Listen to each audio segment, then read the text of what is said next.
erega agakiza kawe Yesu kaminduriye ubuzima. Wagize icyitegererezo cyuhiriwe hagati y'ibimiga. Bamwe barunamye baragwa, ariko twebweho turemye. Ibihe bizasimburana, bizasanga nkomeye. Icyiza cy'umunsi mwiza ugusigira inkuru y'ishimwe. Nakuye amaso ku by'isi, nayerekeje ku biri hejuru. Ntabwo nzicuza kugukurikira, mfite impamvu zibifatika.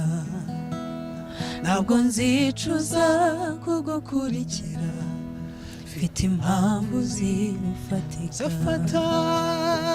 Nzafata ibimunyesha Imana, mbigira impamvu yo kuyegera.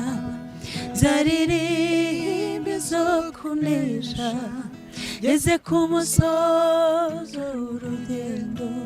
Ntabwo nzicuza kugukurikira, mfite impamvu zibifatika.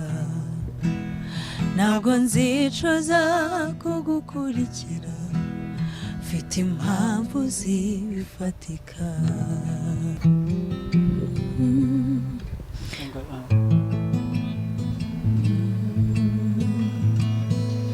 Ndakumva amakuru y'umurwa, uri kura atagera ibyago. Kandi umucyo n'umwana w'intama, umunsi umwe nzawinjiramo. Haleluya, niko mvuza impundu. Haleluya, nzinjira mu murwa. Haleluya, ndi hafi kujyayo. Umunsi umwe nzawinjiramo. N'amarira aba muri uwo murwa, nta murubayo n'intambara. Nta n'indwara ishobora kubayo. Umunsi umwe nzawinjiramo. Haleluya, nuzuye ibyishimo. Oh, haleluya, nzinjira mu murwa. Haleluya, ndi hafi kujyayo. Umunsi umwe nzawinjiramo.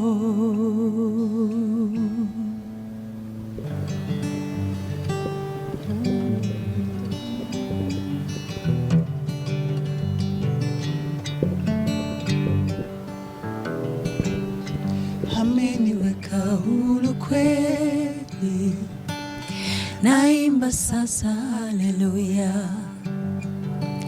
Kwa msalaba nimepata kutoka katika utumwa. Ameniweka huru kweli, naimba sasa haleluya. Kwa msalaba nimepata kutoka katika utumwa.